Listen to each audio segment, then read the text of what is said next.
का कोई भी रास्ता नहीं। इस बार अलाउद्दीन एक नए बंदे को पटाता है, उसका नाम है बिक्का दहिया। क्या नाम है?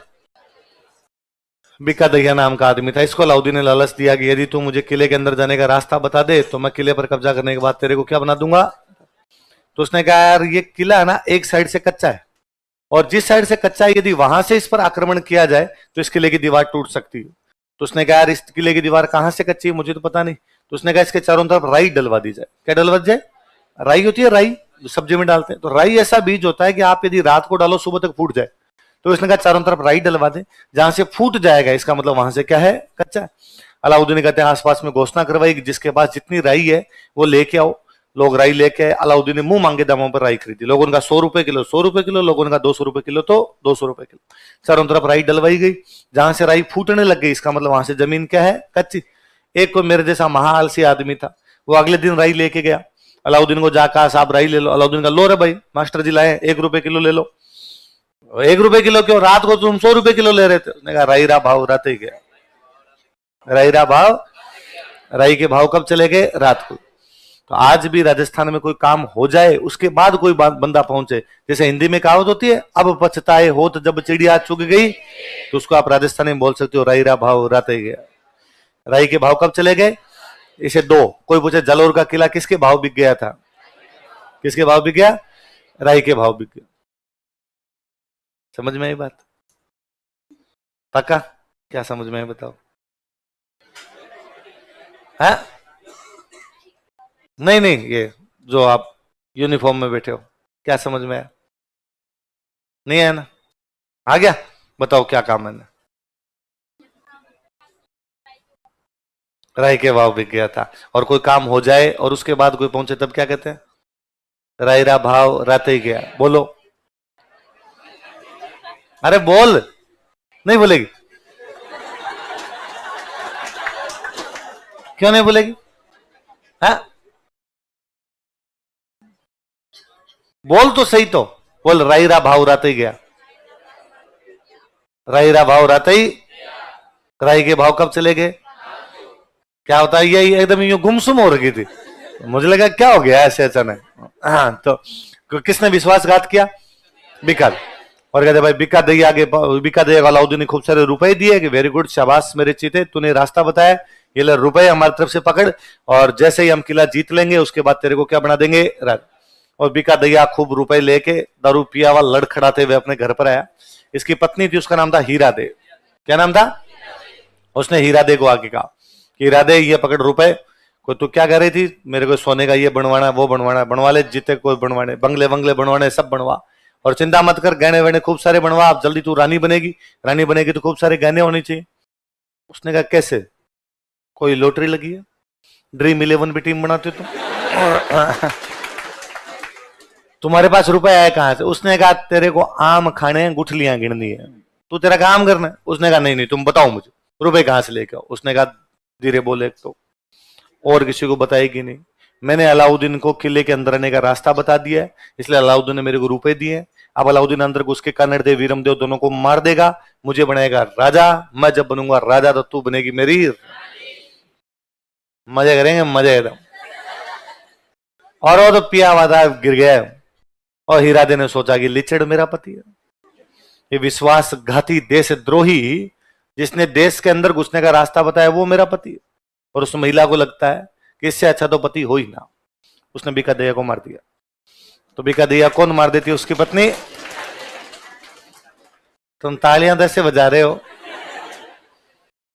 क्या तुम इस बात को स्वीकार करते हो कि ऐसा कर देना चाहिए, है ना? तो फिर तो लड़कों तुम सबको तुम्हारी पत्नियों द्वारा मार दिया जाना चाहिए, क्योंकि तुम सारे आरएस बन के भ्रष्टाचार करोगे।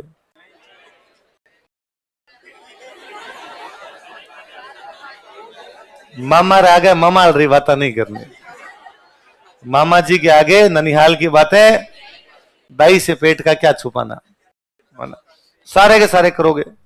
कौन तुम में से कह रहा है कि मैं भ्रष्टाचार नहीं करूंगा? हाथ खड़े करो। लड़कों में, लड़कों में, लड़कियों से तो किया भी नहीं जाता उनको उसके लिए भी टेक्निक चाहिए ऐसा। मेरे ख्याल काफी साल पहले तो एक लड़की पहले दिन ही पकड़ ली गई, और बड़ी भोली निकली। उसको पकड़ा और पकड़ते सरकार ने कहा क्या करे, उसने कहा सारे करते हैं, ये ऊपर वाले साहब भी करते हैं, तो मैंने ले लिया। उसके अंदर क्या है, हर ऐसे तो नहीं होता है कोई। आते ज्वाइनिंग करते पहले दिन कैसे ले लिया, मैंने देखा था 2 घंटे पहले इन्होंने लिया था, अब ऐसे मेरे पास ले लिया। लड़कियों तुम तो अपने नहीं, लड़कों में हाथ खड़ा करो, कौन कौन भ्रष्टाचार नहीं करोगे। तो फिर क्या तुम तैयार हो कि तुम्हारे बच्चे सरकारी स्कूल में पढ़े? क्या तुम इस बात के लिए तैयार हो कि तुम घर तब बनाओ जब रिटायर्ड हो जाओ? सरकारी नौकरी का मतलब यही है कि घर तब बनेगा जब रिटायरमेंट पे रुपए मिलेंगे, तब तक घर नहीं है। हाँ? रहेंगे किसमें? किराए पे। क्वार्टर में रहिए, या तो सरकार ने क्वार्टर दिया उसमें रहिए, और यदि कहीं क्वार्टर नहीं मिला है तो किराए का जो भी मकान है उसके अंदर रहिए। यदि आप पहले घर बना रहे हैं, ढंग का बंगला बना रहे हैं, पर थोड़े साल बाद सर्विस में जाने के बाद आप खुद ही कहोगे कि सर यह भ्रष्टाचार नहीं है, शिष्टाचार है। और थोड़ा बहुत होता ही है सर, आटे में नमक के बराबर तो, पर नहीं, अपने उतना भी करना। तुम सेवा करने जा रहे हो, क्या करने जा रहे हो? राजस्थान प्रशासनिक समझबूझ के तुमने एकदम ही निर्णय लिया है, समझबूझ के निर्णय लिया तो अपने को इस प्रकार की बातें करनी नहीं है, हैं? हिस्ट्री पे डालोगे? दोनों चीजें हैं। तुम्हें ये लगता है कि सर हिस्ट्री पे डालेंगे तो अपने पास पैसे आ जाएंगे, पर वो जो उधर आरएस में जो चीज मिलती है वो नहीं मिलेगी इधर। उधर बहुत बड़ी चीज मिलती है उधर अपने आप में कि उधर आप जब जाते हो, आप 10,000 लोगों के सामने खड़े हो, लोग एकदम आपको आपके साहब साहब साहब साहब कर रहे हैं, आपके एक साइन से पता नहीं कितने लोगों का भला हो जाता है। वो इधर नहीं कर पाते। उधर वाली जिंदगी का अलग सुकून है।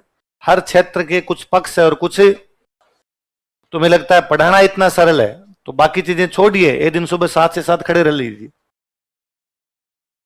शाम को ना मैं जूते उतारता हूं ना तो पैरे से करते हैं, जब आप मांगते हैं पूरे सुबह आप 6 बजे जूते पहने, 6:30 जूते पहने, 8:30 उतारोगे, तब तक लगातार हो। आप ऐसे लोगों के सामने खड़े हो जिनमें से कोई खड़ा होगे कुछ ही पूछ लेगा, तू तड़ाके से बोल जाएगा और कुछ ही नहीं कर पाओगे। आप साहब हो ना, मरे नहीं बोले कोई। मेरे कई बार कोई आग कहता है, मैं कोई शादी ब्याह में गया हुआ होता हूं तब, कि फोटो वोटो खिंचवाने के लिए बच्चे आ जाते हैं कि सर फोटो खिंचवाने, आपको सेलिब्रिटी वाला फील आता है? नहीं, सेलिब्रिटी वाला कतई नहीं आता। सेलिब्रिटी से लोग ऐसे फोटो नहीं खिंचवाते, सेलिब्रिटी से पूछते हैं कि खिंचवा ले क्या। मेरे पास तो मुंह पे आगे कहता इधर देख। फर्क है दोनों चीज के, है ना? मेरे को तो आगे मैं बैठा तो कहते लोग खड़े हो तो एक बार खड़े हो, खड़े हो, एक इधर देखो, एक बार इधर देखना, साफ नहीं है, एक बार और देखो। कलेक्टर के पास चला जाएगा कोई, कलेक्टर को हाथ पकड़े खड़ा कर ले क्या? दूसरी छूटे। इसलिए हर चीज के पक्ष विपक्ष है। उधर आपको वो चीजें मिलेगी, उधर भले ही आपके पास गाड़ी वो सामान्य हो, पर गाड़ी के आगे वो जो नेम प्लेट लगी होती है ना, इसलिए सड़क खाली होती है, सांप की निकलेगी, इसलिए बाकी साइड में खड़े रहेंगे, हमारे से देखेंगे। दो चीजें, वरना आप मैं खड़ा रहता हूं तो भाई लाल बत्ती हो रखी है, खड़े हैं तो खड़े हैं। मैं कई बार जो ड्राइवर भैया साथ में उनसे पूछता हूँ यार टाइम कैसे लग रहा है, कि सर कोई वीआईपी निकलेगा, कोई ऑफिसर निकल रहे होंगे इसलिए अपनी गाड़ियां खड़ी कर रखी है। साहब यदि 15 मिनट बाद निकलेंगे तो अपने खड़ा ही रहना, आप होंगे वो साहब। तो सोचिए अपने हिसाब से। तो तुम्हें ये चीजें, होता क्या है भारत में लोगों को सरसों में हथेली उगानी, वो हथेली में सरसों उगानी होती कि इंस्टेंट हाथों हाथ अपने कुछ मिल जाए, इसलिए जो चीजें दिखती है उनके प्रति ज्यादा आकर्षण होता है अपना। और तुम्हें इतना ही यूं इजी लगता हो तो क्लास छोड़िए, 5 अपने आसपास बैठे हो ना उनको पढ़ा के देख लो, कभी एक ही राजी हो जाएगा। किलो मैं तुम्हें आज एक टॉपिक पढ़ा देता हूं, पढ़ ले क्या अपने से। और इसमें तो डेली प्रूव करना, ये वाली में तो एक बार एग्जाम दिया पास हो गए, 60 साल तक कोई हटाने वाला। आप सही से नौकरी कर रहे हैं, अपने ढंग से नौकरी कर रहे हैं, उल्टा प्रमोशन ही है, बढ़ेंगे आगे। यहां डेली प्रूव करना है खुद को। और जिस दिन आपसे कोई अच्छा आ गया आप बाहर फेंक दी जाओगे, कतई नहीं रहोगे आप। जिस दिन आपसे कोई डंका पढ़ाने वाला आया उस दिन बच्चे ही कह देंगे इनसे नहीं पढ़ेंगे, फलाना जी से पढ़ेंगे, बेरोजगार हो, घर हो। आपको डेली पढ़ना पड़ता है, आपसे ज्यादा मास्टर पढ़ता है। मैं तुमसे ज्यादा पढ़ता रहता हूं कि जितने पुराने क्वेश्चन आए हुए हैं वो देखो, कोई नया क्वेश्चन पूछ लिया वो देखो, कोई नई बात और कोई किताब में लिख दी तो वो देखो।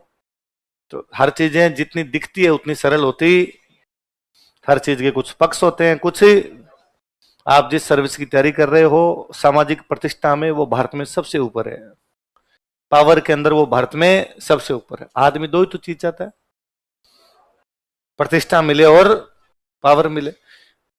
पैसे कोई कमा ले, पैसे कमाना इतनी कोई बड़ी बात है? फिर तो मैं कहूं तू ये क्यों करे, बिजनेस कर कोई। हाँ, किंग, कोई किंग मेकर को कोई याद नहीं रखे, फर्जी बातें। ये मेरे जैसों के राजी करने के लिए बात है, किंग नहीं, किंग मेकर बड़ा होता है। आदमी कहीं तो जीव को सांत्वना दे।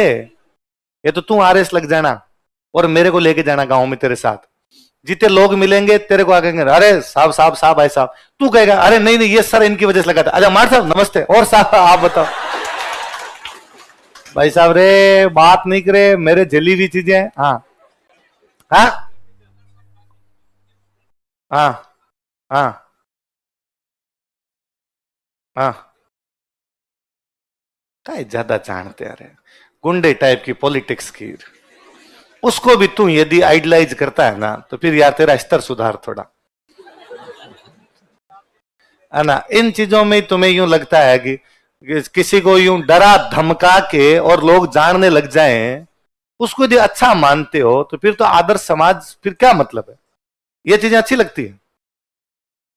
कोई किसी को डरा धमका के रखे, पीट के रखे, निकाल दे, ये अच्छा है? तू सोच इस बात को कि तू कहां का है, जैसे गंगानगर का, आज जयपुर के सारे लोग आगे तेरे कूट के वापस गंगानगर भेज दे कि हम नहीं रहने देंगे, अच्छा लगे? नहीं लगे ना अपने को अच्छा। मैं भाई तेरे के पास का हूं, मैं बीकानेर का हूं, अपने दोनों को यहां कहे कि भाई जयपुर में तो वही रहेंगे जो जयपुर के, तुम कमा के क्यों खा रहे हो? अच्छा लगे? ये क्या जिनके नाम तुम ले रहा है, तो कोई किंग मेकर और ये सब होता क्या है जी? हर आदमी ने अपने को राजी करने के लिए अपने को सिद्धांत बना रखे हैं, तो बाद में अपने को ही कह देता है कि नहीं किंग नहीं, बड़ा कौन होता है? किंग, किंग ही बड़ा होता है रे, कोई बड़ा नहीं होता। यूं कोई कहे कि नरेंद्र मोदी को लाल कृष्ण आडवाणी ने और बना दिया था, कितने लोग लाल कृष्ण आडवाणी को जानते हैं? ये भारत रत्न दिया तब तुम्हारी वाली पीढ़ी को पता चला कि ऐसा आदमी भी जीवता है कोई, है? और 5वीं क्लास का बच्चा भी कहता हुआ था अब की बार जानते हैं ना। इसलिए अपने फालतू के प्रपंचों में नहीं पड़ना। और पैसे, आपको लगता है पैसे कमाने हैं तो फिर बिजनेस करना, मजूरी नहीं। ये मेरे वाले तो मजूरी है, सुबह 7 से 7 खड़े होके यदि तुम पैसे कमा के लेके जाते हो, मजदूरी है।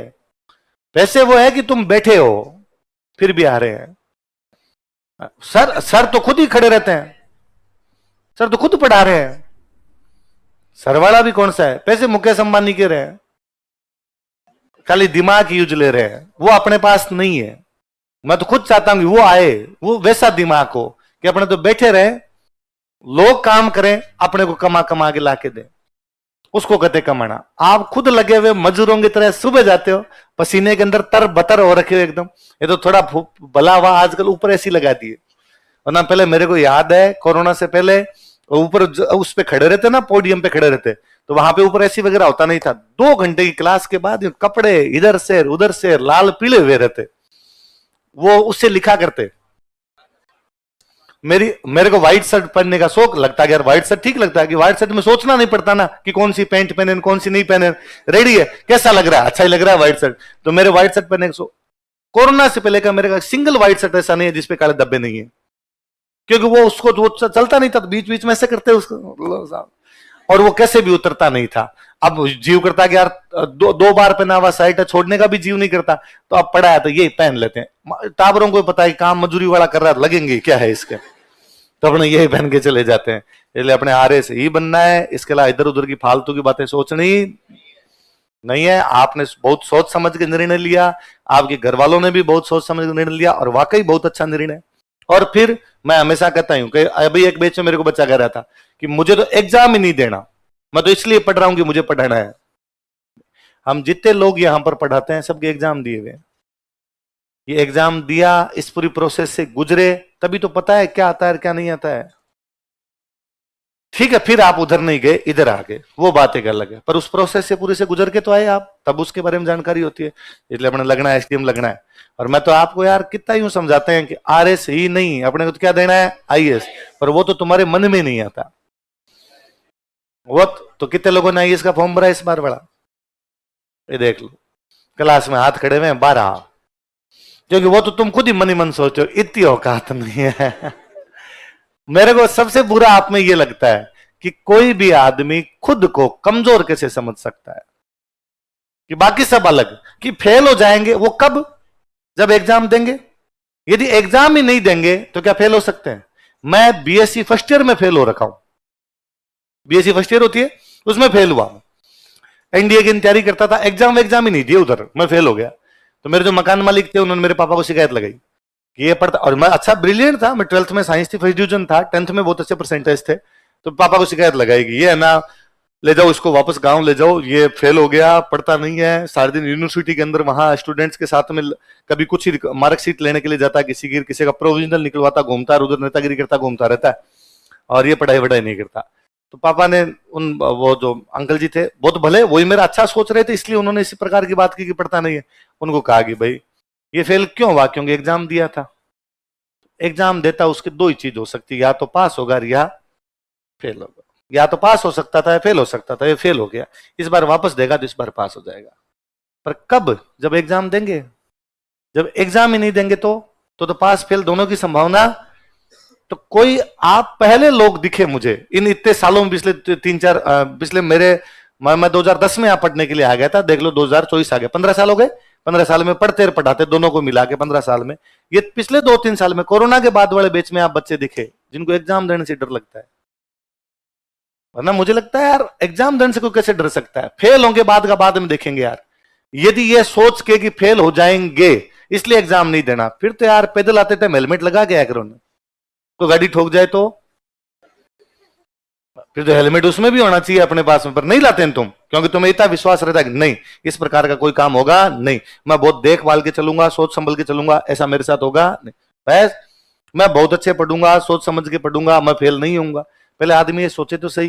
पर फेल वही होते हैं जो एग्जाम देते हैं, जो एग्जाम नहीं देते वो फेल भी, पापा फेल थोड़ी हुए आपके आरएस प्री में, आपको सर पापा ने एग्जाम ही नहीं दिया, बस आपने एग्जाम दिया तो फेल हुए। सहज सवारी गिरते हैं मैदान जंग में, वो तिफल क्या गिरेंगे जो घुटनों के बल चलते हैं। कि पहले वो काम तो किया जाए यार, इसलिए तुम बड़े डरपोक लोग, जब मुझे लगता है यार, और इन बच्चों में और कुछ हो नहीं हो, तुम्हारा ये डर कैसे निकाला जाए कि तुमसे फॉर्म ही नहीं भरा जा रहा। मेरे तो कई बार उस टाइम जब पढ़ा करते थे तो यार फॉर्म तो हर बार ही भरना है, ठीक है, कोई एग्जाम के पास में जाके इधर आरएस आया हुआ रहता तो ये नहीं देंगे, इस बार नहीं देंगे, अगली बार अटेम्प्ट देंगे वो, पर ऐसा कभी नहीं सोचा कि यार फॉर्म ही नहीं भरना, फॉर्म तो भरना ही, एग्जाम देंगे। ज्यादातर टाइम एग्जाम दिया, क्या हुआ, या तो पास हुए या क्या हुए, फेल हुए, हो जाएंगे तो हो जाएंगे, उससे ही कुछ ना कुछ तो सीख के आएंगे।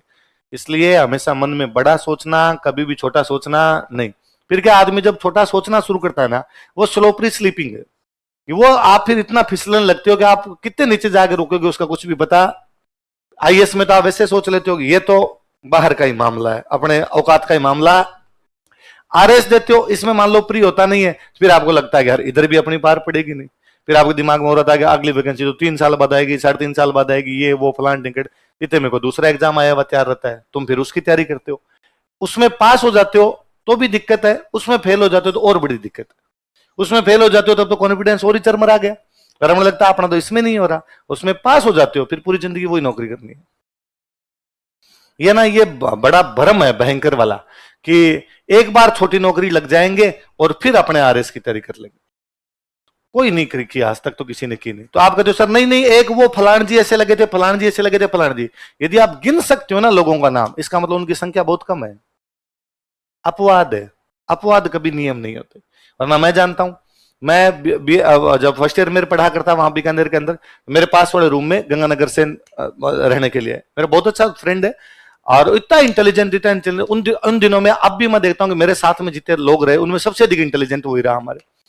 बीए करते बीएड की, बीएड करते वो फर्स्ट ग्रेड लेक्चरर हो गया। 2012 से लेके 2000 पिछला 21 ये 23 वाला एग्जाम, वो हर बार आरएस देता है, बेटा बेटा प्री निकालता है, कभी मेंस ही नहीं देता वो। कभी कहता है टाइम नहीं मिलता, कभी कहता है ये नौकरी छोड़ी नहीं जाएगी, तो छुट्टियां नहीं मिलेगी इस नौकरी के अंदर, कभी कहता है इस बार तो तैयारी पूरी नहीं थी। होता ही नहीं। मैं कहूं यदि वो नौकरी छोड़े या छुट्टियां ले ढंग से और आगे 12 महीने भी पढ़ ले, उसकी टॉप 10 में रैंक आए। पर छोटी नौकरियां जब आप फर्स्ट ग्रेड लेक्चर तो हालांकि अच्छी नौकरी है, पर जब भी आप इस प्रकार की दूसरी कोई नौकरियां ज्वाइन कर लेते हो तो आप सीमित होते हो, अपने आप को बांध देते हो। और कभी भी जिंदगी में खुद को किसी भी मामले के अंदर बांधना, जब आप खुद को सोच लेते हो ना मैं इससे अधिक कुछ ही नहीं कर सकता, ये सबसे बुरा है।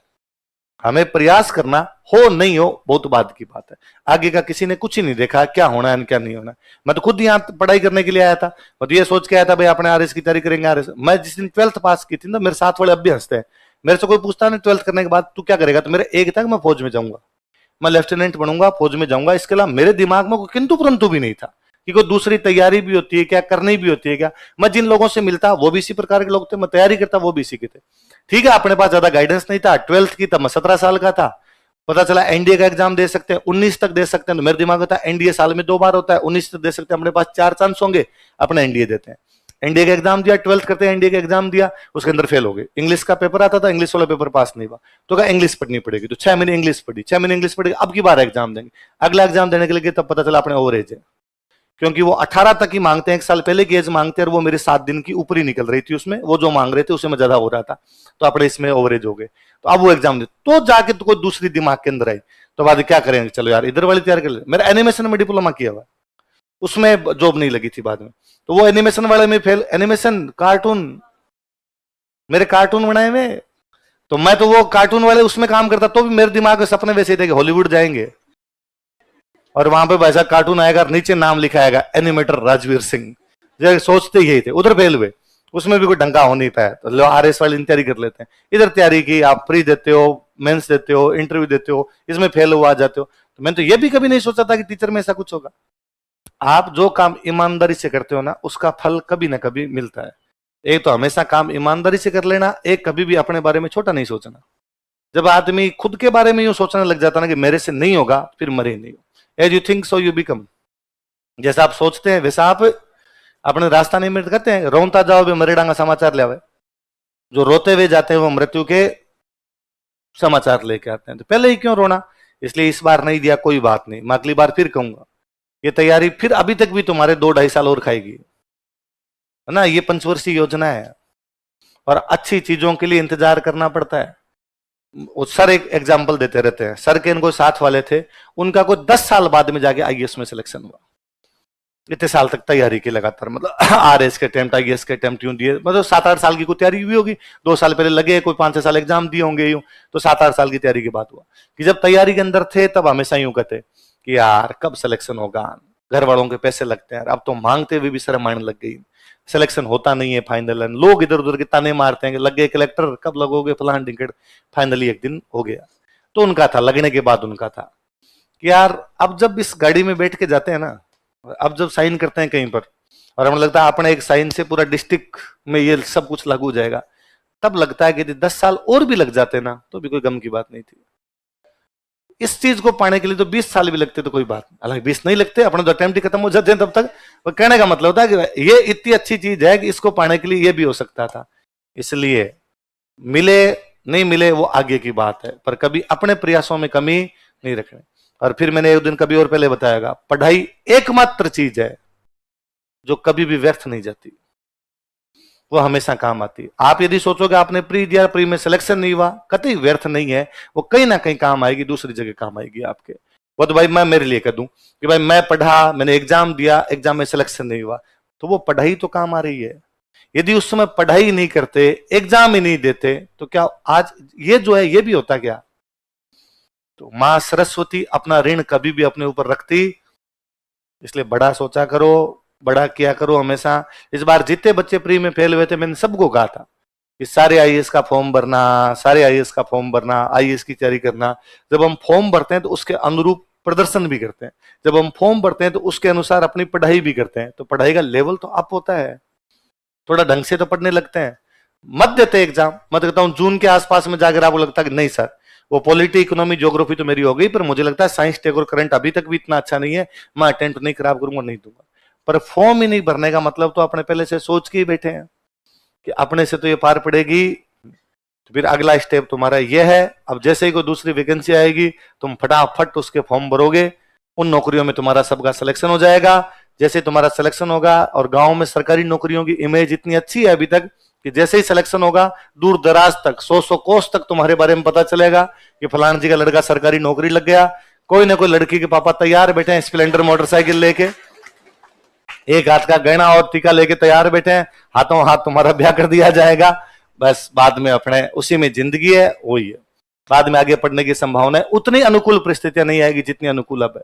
अब सबसे अच्छी परिस्थितियां, इसलिए घर वालों को सबसे अधिक तो थैंक यू बोलना कि उन्होंने कितनी अनुकूल परिस्थितियां प्रदान कर रखी है आपको पढ़ने के लिए। सब कुछ, हम जयपुर जैसे शहर में रह के पढ़ते हैं, अच्छी जगह कोचिंग भी करते हैं, घर वालों के रहने खाने पीने की व्यवस्था भी अपने एकदम सही कर रखी है, फिर भी आप पर केवल पढ़ना है और वो भी तुम करते नहीं। क्यों, पूछना चाहता है भारत। क्या जवाब है तुम्हारे पास? क्यों नहीं भरा तुमने आईएएस का फॉर्म? क्या सोच के नहीं भरा है? सिलेबस तुम्हारा तो आरएस प्री जिस दिन दिया था उस दिन ही हो रखा था, उसी चीज को वापस रिवीजन करना था, वही चीज आईएएस के लिए देंगे। आरएस प्री किस दिन हो गया था? 1 अक्टूबर को हो गया था। अभी ये कब होगा, प्री कब होगा आईएएस का? जून कितने जून है? 15 जून, इता को जून है ना, जो भी, अब 15 जून मान लो, तो अक्टूबर नवंबर दिसंबर 3 महीने, वो 5 महीने, 8 महीने। जिस दिन प्री दे के आए थे उस दिन एक बार तो प्री का सिलेबस तो कंप्लीट था, तो एक दुक्का सब्जेक्ट ऊपर नीचे करके ज्यादातर चीजें अपनी पढ़ी हुई थी, एक बार वापस 8 महीने उनको रिवीजन ही तो करनी थी, सेम चीजें रिवीजन करनी। और जो कमजोर रह गए थे, मान लो अपने सर में प्री देने गया था, तब मैं तो टेक्नोलॉजी नहीं पढ़ पाया था, पढ़ते जब मैं प्री देने गया था तब सर पॉलिटी तो मेरी हुई नहीं थी, लास्ट में फटाफट हो गई थी, अब कर लेते। तो नहीं, इतना तुम सोचते ही नहीं। इसलिए मैं अभी नवीन जी मेरे को जब आप वाले बैच के लिए जाके कहते कि वो बच्चे कह हमें राजस्थान पढ़ाओ, राजस्थान, मैं उनको दिल्ली कहता नवीन जी को, अरे क्यों पढ़ानी है राजस्थान, जितनी पढ़ानी थी, जितने में से क्वेश्चन आते हैं मैं 2 दिन में पढ़ा के आया था, और इनको मैं लास्ट में पढ़ा दूंगा, बाद में पढ़ा दूंगा। पर नवीन जी दिल्ली जाकर, सर मैं क्या करूं, मैं जाते बच्चे कहते हैं हमारी मिडिवल नहीं हुई, हमारी मिडिवल नहीं हुई, सर आप पढ़ा दो। लो भाई, अपने 2 घंटे क्लास और लेनी, अपने को तो कहीं ना कहीं तो देनी है क्लास, उधर नहीं तो इधर ले लेंगे, तो आप वाली क्लास। आप खुद ही नहीं सोचते कि आपको कौन से सब्जेक्ट पढ़ने, कितने पढ़ने, कैसे पढ़ने। भेड़ चाल है, गए आए, अपना दिमाग कतई किसी बात में लगाते नहीं, गलत बात है, इस प्रकार नहीं करना। अगली बार दोगे आईएएस पक्का? पक्का? आज तो तुम्हारे में जोश रहेगा, आज तो घर पे जाते तुम्हें लगेगा किताबें फाड़ दूं मैं, 3-4 दिन बाद तुम्हें मोक्ष प्राप्त हो जाएगा, बाद तुम वापस कहोगे और कुछ नहीं हुआ तो हिस्ट्री तो पढ़ा ही लेंगे इसकी तरह। चलो हिस्ट्री पढ़ाओ, टाबर नागा कर लेते हैं, नागा नहीं, शुरू की क्लास में जाते हैं, बच्चा यूं टांग पे टांग दे के कहता है ये जो अभी आपने एक बताया था, मुझे लगता है ऐसा नहीं है, आप गलत हो। मैं यार 10 साल हो गया सेम ही बात पढ़ाता हूं, सेम कर रहा हूं, पर एक किताब में अलग लिखा हुआ था। बहुत कोई पहले, मैं शायद आपको पढ़ाता हूं, आगे पढ़ाऊंगा तो, कि 1814 में चूरू पर आक्रमण हुआ था और उसमें चूरू के किले से चांदी के गोले चलाए गए। मैंने आपको किले विले पढ़ाए तभी बताया होगा। कोई स्टूडेंट आया मेरे पास और मेरे को आके, पहला दिन उस स्टूडेंट का यार, मेरे को आके आगे, सर ये जो आपने 1814 लिखवा है 1857 है। मैं को नहीं है, ये 1814 है। उसने 12th क्लास की बुक में, है 12th क्लास की बुक में गलत लिखा हुआ है, क्या करें, उसमें 1857 लिख रखा उन्होंने। मैं को 12th क्लास की बुक गलत है, तो उसने मेरे कहा अच्छा तो तुम सही है, और वो जो बोर्ड की किताब है वो गलत है। मैं को हाँ, कैसे, तुम्हारे पास ऐसा क्या प्रूफ है, ऐसी कौन सी डिग्री है? अब तो फिर भी ठीक है, पहले तो लोग आगे वैसे पूछते थे क्या किया हुआ है। और मेरे सबसे भयंकर समस्या, मैं जब पढ़ाने लगा था केवल बीए था, और बीए में परसेंटेज है 49। तो किसी को ये बताना कि मैं खाली बीए किया हूं, उसको लगता है कि बर्बाद हो गए, ये पढ़ाएगा आके अपने को। तो मैंने कहा अरे मुझे पता है उस ये आक्रमण 1814 में हुआ था, तो सर मैं प्रूफ ही तो मांग रहा हूं, और सर ये मेरी डेमो क्लास है, 500 रुपए जमा करवाए हैं। तो डेमो का मतलब होता है कि मुझे मेरे सवालों के उत्तर मिलने चाहिए, तो मुझे पता चलेगा कि आप पढ़ाना लायक हो कि नहीं हो। तो क्या प्रूफ? मैं यार क्या प्रूफ दूं? मैंने कहा यार किताबों में लिखा हुआ है, कौन कौन सी किताबों में, और वो किताब सही है जो आपने पढ़ी और मैंने जो पढ़ी वो गलत है, इसका क्या प्रूफ है? मैं कई दरियों देखा, फिर मैंने देखा, मैं चूरू का हूं, तो मगर इस युद्ध में ना मेरा पूरा परिवार शहीद हो गया।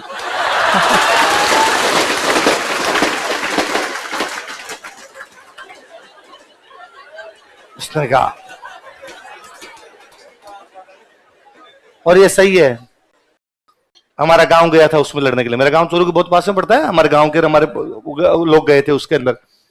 तो उसने कहा अच्छा, अब ये तो कैसे गए, कैसे मरे तुम्हारे वाले, दिखा लोगों की मृत्यु के बारे में तो कैसे पूछ सकता है। तो जाके बंदा शांत बात हो गया। तो मुझे लगता है यार टावर आगे कुछ का कुछ ही पूछ लेते हैं। आप तो फिर भी थोड़े भले बच्चे हो रहे, अब जीते आए हो, कि आप थोड़े तो छोटे बच्चे भी आते हो, इतनी हिस्ट्री पढ़ी भी नहीं होती है, वरना हिस्ट्री ऐसा सब्जेक्ट है जो सबको आता है थोड़ा थोड़ा थोड़ा। उनमें भी बेसिकली ऐसे लोग जिनकी पहले कोई तैयारी की हुई हो, कि कांस्टेबल, पटवारी, इस प्रकार जो एग्जामों की तैयारी की, उनकी पक्की पढ़ी भी रहती है, और उनकी पढ़ी भी वैसी होती है। गहरा खाड़ा कौन सा है, ऊंचा टीला कौन सा है, फिर वो कहते सबसे ऊंचा टीला बता, और इस टीले की ऊंचाई बता। अरे मैं टीले की ऊंचाई गायब होती रहती है, माटी उड़ गई तो गायब हो गई। टीले की ऊंचाई कैसे बताई जाए तेरे को। इसलिए अपने इतनी सरल चीजें नहीं, इस बारे में सोचना ही नहीं, अपने पढ़ाई करनी, पढ़ के आरएस लगना, इसके अलावा दूसरी बातें सोचनी। लिखो अब, और भ्रष्टाचार नहीं करना, बात यही थी ना मूल। हाँ, मुख्य बात यह है कि भ्रष्टाचार करना नहीं करना ना। जिंदगी में सुकून नाम की बहुत अच्छी चीज होती है ना। जब आप रात को सोते हो तब आराम से नींद आ जाए, इससे अच्छा जिंदगी में और कुछ भी। जब आप गलत काम कर चुके होते, कोई भी गलत काम, मैं कहता हूं छोटा सा, कि अपने पापा से भी झूठ बोल जाते हैं ना, कि भाई कई बार अपना होता है अपने टेस्ट में नंबर कम आए, घर वालों ने पूछा, अपने कहा सही आए, ठीक है ना, तो भी है ना अपने को शाम को यूं लगता है यार नहीं, कोई बड़ा झूठ नहीं बोला, अगले टेस्ट में अच्छे नंबर लेके आ गए। कई बार ऐसे छोटे मोटे झूठ बोलने ही पड़ते हैं, बोल देते हैं, कोई बात नहीं, पर फिर भी अपने को अच्छा फील कभी भी नहीं होता। तो आप सोचो एकदम गलत ही काम कर लेते, रात को नींद कैसे है, वो आनी सबसे अधिक जरूरी है, बाकी सब चीजें सेकेंडरी है। आई समझ में। देखो, बीका दहिया ने कानड़देव से विश्वासघात किया। बीका दहिया बी ट्रेड कानड़देव, बीका दहिया ने